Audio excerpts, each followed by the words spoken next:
تو इमारत शरिया को APJ कलाम खुद पढ़ के आए थे और उन्होंने यहाँ आकर के अच्छा तासुर दिया और ये बात कहा कि हम मौलाना अबुल कलाम आज़ाद, मौलाना अबुल महासिब मोहम्मद सज्जाद जिन्होंने इमारत शरिया को कायम किया था, उन तमाम को खराज अक़ीदत पेश करते हैं।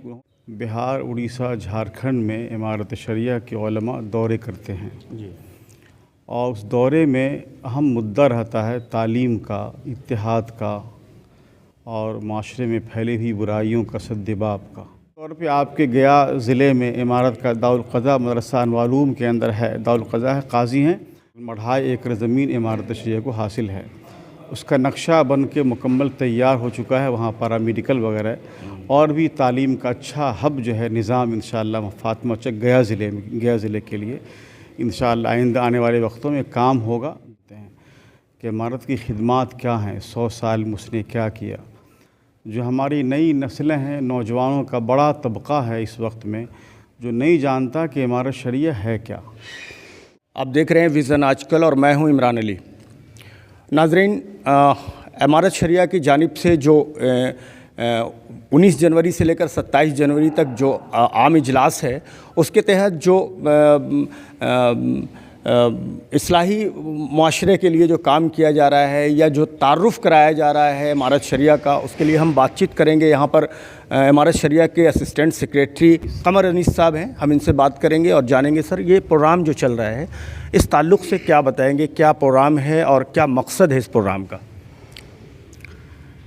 इमारत शरिया बिहार, उड़ीसा और झारखंड जो 104 साला बहुत बड़ी इस्लामी तंज़ीम है मुसलमानों की बिहार में, और इसका बाज़ाब्ता एक शोबा है इस्लाह का और शोबा तबलीग का एक बड़ा शोबा है इमारत शरिया का। उस शोबे के ज़रिए से बिहार, उड़ीसा, झारखंड में इमारत शरिया के उलमा दौरे करते हैं जी।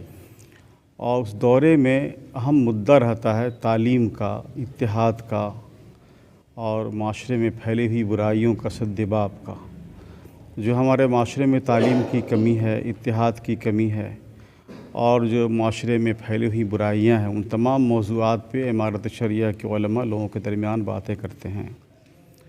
और इमारत शरिया क्या कर रही है, उसकी खिदमात क्या हैं। बड़ी तादाद ऐसी भी है मुसलमानों की जो इमारत शरिया को सही से नहीं समझते हैं, नहीं जानते हैं कि इमारत की खिदमात क्या हैं, 100 साल में उसने क्या किया। जो हमारी नई नस्लें हैं, नौजवानों का बड़ा तबका है इस वक्त में जो नहीं जानता कि इमारत शरिया है क्या।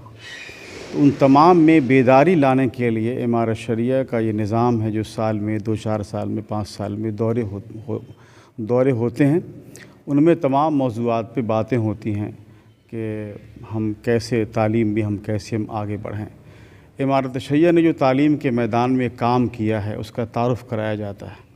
मुख्तलिफ़ मैदान में तालीम का इमारत शरिया का बड़ा एक निज़ाम कायम है। अभी किस तरह का तालीम के इमारत शरिया के 12 स्कूल चल रहे हैं CBSE के तरस पे जी।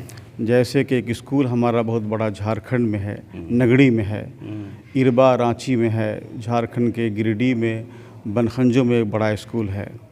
तो इसी तरीके से गुड्डा झारखंड में सहूरा एक जगह, वहाँ इमारत का एक बड़ा स्कूल है। आसनसोल बंगाल में इमारत का एक बड़ा स्कूल है जो हाई स्कूल तक की तालीम होती है। तो इस तरीके से कटक उड़ीसा में इमारत का एक अच्छा स्कूल है। अभी इंशाअल्लाह हम लोग फ़ातिमा चक, आपका गया में एक जगह फ़ातिमा चक है, फ़ातिमा चक में तकरीबन 2.5 एकड़ ज़मीन इमारत शरिया को हासिल है। उसका नक्शा बन के मुकम्मल तैयार हो चुका है। वहाँ पैरामेडिकल वगैरह और भी तालीम का अच्छा हब जो है निज़ाम इंशाअल्लाह फ़ातिमा चक गया ज़िले के लिए इंशाअल्लाह आइंदा आने वाले वक्तों में काम होगा। दुआ कीजिए कि अल्लाह ताला। हुकूमत के साथ किस तरह का तालमेल, जो गवर्नमेंट है, बिहार गवर्नमेंट या सेंट्रल गवर्नमेंट, तो ये जो तंजीम है आपकी वो किस तरह से कोऑर्डिनेट करते हैं आप उनसे, हुकूमत से? देखिए, हुकूमत से कोई मदद या कोई ताउन तो इमारत शरिया को हासिल नहीं होता, लेकिन हुकूमत किसी भी मामले में इमारत शरिया से जब मशवरे करती है, इमारत से राय लेती है, तो इमारत शरिया के अकाबिर उनको मशवरा भी देते हैं। अगर कोई मामला बिहार के अंदर कोई ख़राब होता है, कहीं मुसलमानों में कोई ऐसी परेशानियाँ आती हैं, ऐसे वक्त में हमारे इमारत के जो नाज़िम आला हैं वो ख़ुद ब ख़ुद बात करते हैं, हुकूमत के ज़िम्मेदारान से बात करते हैं, उस मसले को हल करने की कोशिश करते हैं। اور اب تک تاریخ رہی ہے 100 سال کی ملک میں کہیں کوئی ایسے حالات آئے یا بہار میں کوئی ایسے حالات آئے ہیں اور امارت شریعہ اس میں پڑی ہے تو حکومت نے اس کو مانا ہے، بات کو سمجھا، اس کی اہمیت دی ہے۔ سر جب امیر شریعت سید مولانا نظام الدین صاحب تھے اس دوران پریزیڈنٹ آف انڈیا جب بہار دورے پر آئے تھے تو امارت شریعہ میں ایک پروگرام رکھا گیا تھا اور وہ اس پروگرام میں شامل ہوئے تھے۔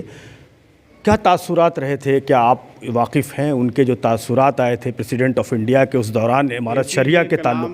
اے پی جے کلام تشریف لائے تھے امارت شریعہ میں اور ان کا وقت تھا، اس وقت میں 25 منٹ کا وقت ان کا دیا گیا تھا، لیکن انہوں نے 1.5 گھنٹے قیام کیا تھا امارت شریعہ کے کیمپس میں اور انہوں نے امارت شریعہ کے تمام نظام کو دیکھا۔ پہلے تو انہوں نے دہلی میں مولانا عطا الرحمن قاسمی ہیں، ان کو انہوں نے بلایا کہ ہم کو بتائیے کہ واٹ از دس امارت شریعہ ہم اس کو سمجھیں گے۔ تو مولانا عطا الرحمن صاحب نے انگریزی میں کتابیں بھی دی ان کو اور سمجھایا ان کو کہ امارت شریعہ کیا ہے۔ تو امارت شریعہ کو اے پی جے کلام خود پڑھ کے آئے تھے اور انہوں نے یہاں آ کر کے اچھا تاثر دیا اور یہ بات کہا کہ ہم مولانا ابوالکلام آزاد، مولانا ابوالمحاسن محمد سجاد جنہوں نے امارت شریعہ کو قائم کیا تھا ان تمام کو خراج عقیدت پیش کرتے ہیں کہ انہوں نے ایسے ملک کو جہاں مسلمانوں کا کوئی ایسا اسلامی نظام نہیں ہے، ایسے ملک میں اسلامی نظام دیا، ہم خراج تحسین پیش کرتے ہیں، اور انہیں اچھے خیال کا اظہار کیا تھا۔ سر جو مسلم سماج ہے وہ امارت شریعہ سے یا مفتی کرام سے ان کے پاس نہ جا کر زیادہ تر چھوٹے چھوٹے معاملوں میں یا تو کورٹ جاتے ہیں، پولیس کے پاس جاتے ہیں، چاہے وہ جائیداد کا معاملہ ہو یا طلاق کا معاملہ ہو، یہ بہت سارے مسئلے۔ تو یہ معاشرے میں اب جو پہلے تو لوگ زیادہ تر مفتی عالم کے پاس جاتے تھے، ابھی یہ بدلاؤ آیا ہے کہ بس ایک جھٹکے میں وہ پولیس تک پہنچتے ہیں یا کورٹ میں پہنچتے ہیں، اس پر کیا کام کر رہے ہیں آپ لوگ؟ ایک بات یاد رکھیے کہ امارت شریعہ کی کوشش ہے کہ بہار کے تمام ضلع میں دارالقضاء کا قیام ہو، بہار کے ہر ضلع کے مسلمانوں کے معاملات کا حل ان کے ضلع ہی میں ہو جائے۔ جیسے مختلف ضلع میں بہار، اڑیسہ، جھارکھنڈ، بنگال کے 97 ضلعوں میں امارت شریعہ کا آفس ہے۔ لوگوں کو ترغیب یہ دی جاتی ہے کہ لوگ اپنے معاملات کو، مسائل کو اپنے اسلامی دفتر ہے، دارالقضاء ہے جہاں معاملہ پیش کیا جاتا ہے، وہاں سے مسئلے کو حل کرائیں۔ مثال کے طور پہ آپ کے گیا ضلع میں امارت کا دارالقضاء مدرسہ انوارالعلوم کے اندر ہے، دارالقضاء ہے، قاضی ہیں، اور قاضی صاحب بھی ابھی آپ کے شہر میں تشریف لائے ہیں۔ تو آج آپ کو خوشی ہوگی کہ اب تک جو دارالقضاء جب سے وہاں قائم ہے 1917 سے، تقریباً 1000 خاندان کے معاملات کو امارت شریعہ کے دارالقضاء گیا سے حل کیا گیا ہے، اب تک 1000 خاندان کو۔ اب یہ بات آپ کہیں گے لوگ نہیں پہنچتے ہیں، کورٹ میں کچہری میں چلے جاتے ہیں، یہ ذمہ داری عوام کے بڑوں کی ہوتی ہے جو عوام میں کام کرتے ہیں، سماجی لوگ کارکنان ہیں، سیاسی کارکنان ہیں، علماء ہیں، ائمہ ہیں، جو لوگ اپنے درمیان گاؤں میں آبادیوں میں رہتے ہیں، ان کی ذمہ داری بھی ہے وہ لوگوں کو بتائیں کہ امارت شریعہ کا دفتر ہمارے ضلع میں ہے، ہمارے خطے میں، ہم وہاں جائیں، وہاں سے معاملات کو حل کرائیں۔ تو اس تعلق سے سماج کے ذمہ داروں کو بھی بیدار کرانے کی ضرورت ہے۔ سر آخری سوال کہ کیا پیغام ہوگا آپ کا؟ آپ اگر کم لفظوں میں لوگوں کو پیغام دیں امارت شریعہ کے تعلق سے یا اصلاح معاشرہ کے تعلق سے، تو کیا پیغام دیں گے آپ؟ ہم اس میں پیغام دینا چاہیں گے کہ دیکھیے امارت شریعہ، پہلی بات کہ امارت شریعہ کوئی انجمن نہیں ہے اور کوئی ایسی تنظیم نہیں ہے جو آج بنی عقل ختم ہو گئی۔ امارت شریعہ مسلمانوں کا مذہبی نظام ہے، مذہبی ضرورت ہے۔ بغیر امارت شریعہ کے نظام کے اس ملک میں مسلمانوں کا امتیازی شان باقی نہیں رہ سکتا، اور مسلمان ایک بنیں گے، نیک بنیں گے، اپنے معاشرے میں دینی بیداری پیدا کریں گے تو انشاءاللہ معاشرے کے اندر صالح انقلاب آئے گا۔ بہت بہت شکریہ سر ہم سے بات کرنے کے لیے۔ جزاک اللہ، بہت بہت شکریہ۔